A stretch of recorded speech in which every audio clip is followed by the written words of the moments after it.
Why, hello there, everybody. Welcome back to Cards Math.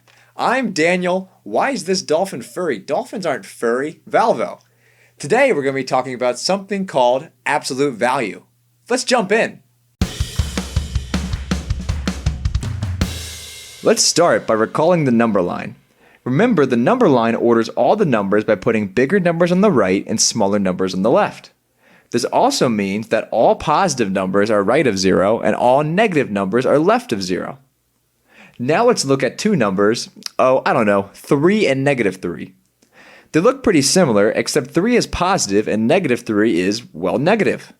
But from our last video, we learned that 3 and negative 3 are the same number of spaces away from 0, 3.